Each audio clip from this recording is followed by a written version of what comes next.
नमस्कार दोस्तों, मैं आपको सरदार ऊधम सिंह के बारे में बताना चाहता हूँ।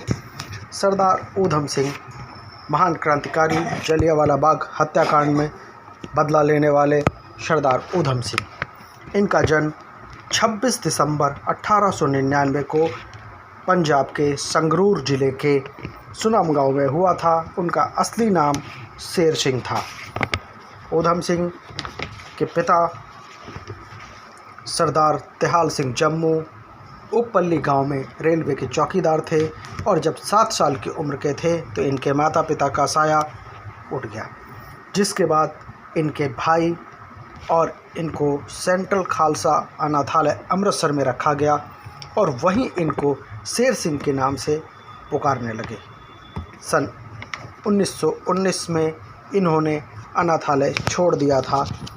ऊधम सिंह के भाई मुक्ता सिंह, जिनका नाम बाद में साधु सिंह बन गए थे, 1917 में साधु सिंह भी दुनिया से अलविदा हो गए और 1918 में इन्होंने मैट्रिक पास किया।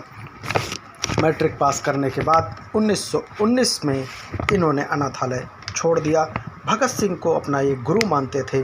अनाथालय से निकलने के बाद इसी साल जलियांवाला बाग नरसंहार देखा और जनरल डायर की इस करतूत पर इनका खून खौल गया। वहाँ की मिट्टी उठा करके इन्होंने शपथ ली कि जनरल डायर और तत्कालीन पंजाब के गवर्नर माइकल ओ ड्वायर को सबक सिखाने की ठान ली। ऊधम सिंह इसके लिए विदेश गए और 1920 में अफ्रीका गए। 1921 में नैरोबी के रास्ते संयुक्त अमेरिका जाने की कोशिश की, परंतु वीज़ा नहीं मिल सका और ये स्वदेश लौट आए। 1924 में अमेरिका पहुंचने का इन्होंने प्रयास किया और कामयाब हुए। यहाँ पहुँच करके इन्होंने अमेरिका में सक्रिय गदर पार्टी में शामिल हो गए और फिर क्रांतिकारियों के संपर्क बनाने लगे और इसके लिए इन्होंने इटली, फ्रांस, जर्मनी, रूस की यात्राएं की और 1929 में वापस भारत आ गए। भगत सिंह से मुलाकात किया और कुछ महीनों बाद अवैध हथियार, प्रतिबंधित क्रांतिकारी साहित्य के साथ पुलिस ने इनको पकड़ लिया और इनको 5 साल की कठोर सज़ा सुनाई। इसके बाद इनको जो सज़ा दी गई, उसके बाद पुलिस ने इनके ऊपर पाबंदी भी लगा दी। उस सज़ा से छूटने के बाद इन पर पुलिस की निगाह बराबर रहती थी और इनको प्रतिदिन पुलिस थाने में हाज़िरी देना पड़ता था। इसी वजह से वह रिहा होने के उपरांत जब 1931 में रिहा हुए, तब ये वहाँ से फिर अमृतसर गए और अपना नाम बदलकर मोहम्मद सिंह आज़ाद रख लिया और 1933 में पुलिस को झांसा देकर के ये कश्मीर पहुँच गए और 1934 में इंग्लैंड पहुँच गए। इंग्लैंड में एक मकान किराए पर लेकर के इन्होंने तैयारी करने लगे। इसी बीच 1927 में जनरल डायर की ब्रेन हेमरेज से मृत्यु हो चुकी थी, चूँकि ऊधम सिंह की निगाह अब माइकल फ्रांसिस ओ ड्वायर पर बस थी और इसीलिए 1931 में जेल से रिहा होने के बाद इन्होंने ये तैयारी की।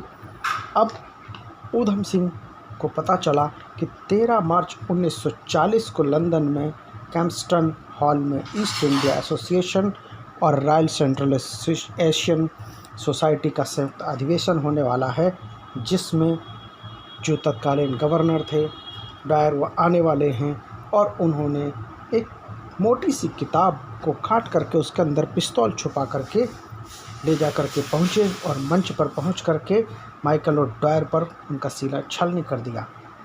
इस घटना के बाद इनको गिरफ्तार कर लिया गया, इन पर मुकदमा चला और 4 जून 1940 को इनको दोषी करार दिया गया और 31 जुलाई 1940 को पेटल विलेज जेल में इनको फांसी दे दी गई।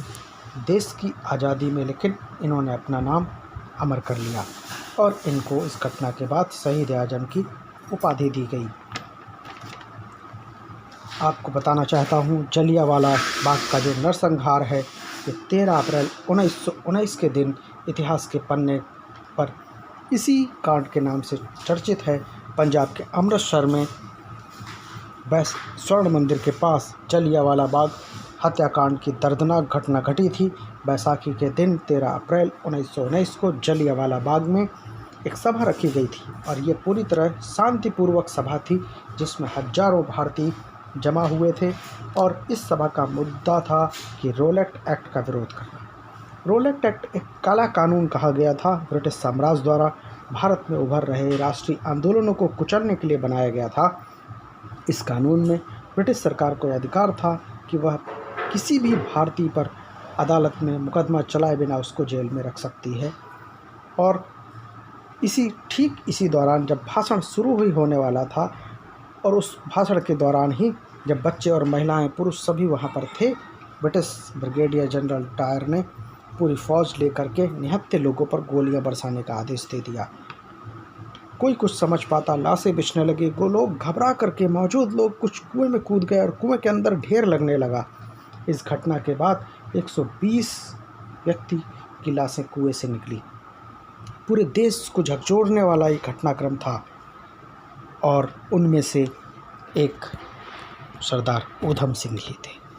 सरदार ऊधम सिंह को इस घटना ने झकझोर दिया।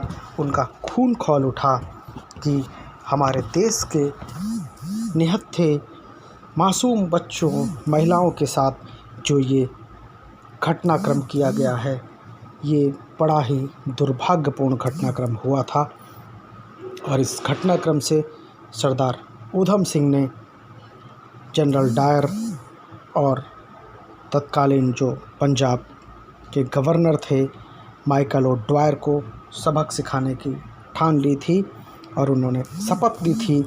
और उस शपथ को पूरा करने के लिए उन्होंने जा कर के और उन जो गवर्नर थे तत्कालीन, उनकी हत्या कर दी और उससे उन्होंने अपना बदला लिया।